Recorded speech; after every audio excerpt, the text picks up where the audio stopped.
গ্রামীণ সংবাদ পড়ছি শুভমিতা মুখোপাধ্যায়। কেন্দ্রীয় গ্রামোন্নয়ন মন্ত্রী শিবরাজ সিং চৌহান বলেছেন, বিকশিত ভারত গ্যারান্টি ফর রোজগার এবং আজীবিকা মিশন গ্রামীণ VBG আইন 2025-এর অধীনে MG নারেগায় যুক্ত শ্রমিকদের কর্মসংস্থান ও স্বার্থ মুখ্য নির্বাচনী আধিকারিক অরিন্দম নিয়োগী। নির্বাচন কমিশন সূত্রে জানানো হয়েছে, রাজ্য জুড়ে শুনানি পর্ব যাতে স্বচ্ছ, নিরপেক্ষ ও নির্ভুলভাবে সম্পন্ন হয় তা নিশ্চিত করতেই এ নজরদারি ও পর্যবেক্ষণ। আশা কর্মীদের ন্যূনতম 15,000 টাকা মাসিক ভাতা প্রদান, কর্মরত অবস্থায় মৃত আশা কর্মীর পরিবারকে এককালীন 5 লক্ষ টাকা দেওয়া সহ 11 দফা দাবিতে আজ রাজ্যের বিভিন্ন জেলায় আশা কর্মীদের সংগঠনের পক্ষ থেকে বিক্ষোভ ও ডেপুটেশন কর্মসূচির ডাক দেওয়া হয়।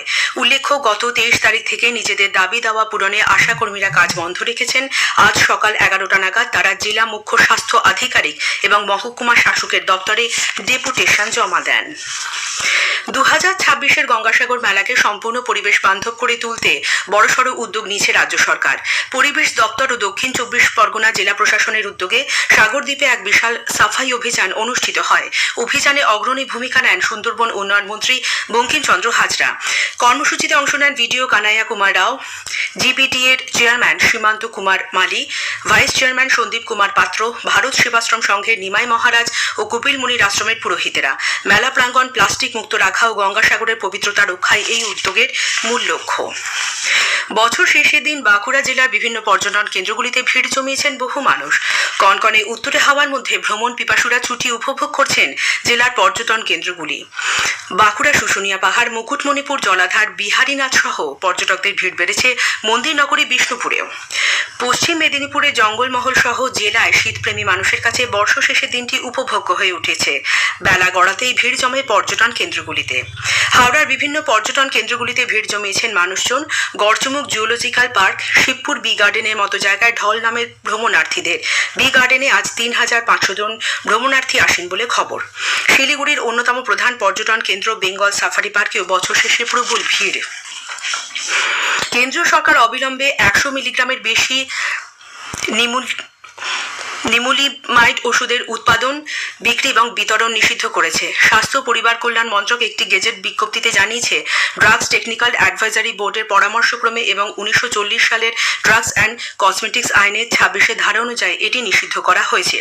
এতে আরও বলা হয়েছে, নিবুলিমাইড ওষুধের নিরাপদ বিকল্প বাজারে সহজলভ্য রয়েছে। স্কুল শিক্ষক শিক্ষিকাদের মাধ্যমিক পরীক্ষার সময় নির্বাচন কমিশনের কাছ থেকে অব্যাহতি দেওয়ার জন্য রাজ্যের মুখ্য নির্বাচনী আধিকারিকের দপ্তর থেকে মুখ্য নির্বাচন কমিশনারের কাছে লিখিত আবেদন জানানো হয়েছে। সামনের বছর 2রা ফেব্রুয়ারি রাজ্যে মাধ্যমিক পরীক্ষা শুরু হলেও ভোটার তালিকায় নিবিড় সংশোধনের কাজ তখনও চলবে। অধিকাংশ শিক্ষক শিক্ষিকা BLO হিসেবে এই কাজে যেহেতু গুরুত্বপূর্ণ ভূমিকা পালন করছেন, তাই মাধ্যমিক পরীক্ষা যাতে শিক্ষকের অভাবে কোনোভাবেই ব্যাহত না হয়, তাই ওই আবেদন জানানো হয়েছে। উল্লেখ্য, 2026-এর 2রা ফেব্রুয়ারি থেকে 12ই ফেব্রুয়ারি রাজ্যে মাধ্যমিক পরীক্ষা। নদিয়ার কল্যাণী থানার চর কাঁচরাপাড়া এলাকায় গতকাল গভীর রাতে 2টি পৃথক অভিযান চালিয়ে বিপুল পরিমাণ শব্দবাজি উদ্ধার করেছে পুলিশ। মঙ্গল বাগ ওরফে ভোম্বল এবং পিন্টু রায় নামে 2 ব্যক্তির কাছ থেকে যথাক্রমে 45 কেজি ও 47 কেজি নিষিদ্ধ বাজি উদ্ধার করা হয়। বৈধ নথি দেখাতে না পারায় দুজনকে গ্রেফতার করে পুলিশ। বছরের শেষ দিন সর্বনিম্ন তাপমাত্রার নিরিখে কলকাতায় আজ সবথেকে কম তাপমাত্রা রেকর্ড করা হয়েছে। এটি এই মৌসুমের সবথেকে কম সর্বনিম্ন তাপমাত্রা বলে জানিয়েছেন আবহাওয়া দপ্তরের পূর্বাঞ্চলীয় প্রধান ডক্টর হাবিবুর রহমান বিশ্বাস।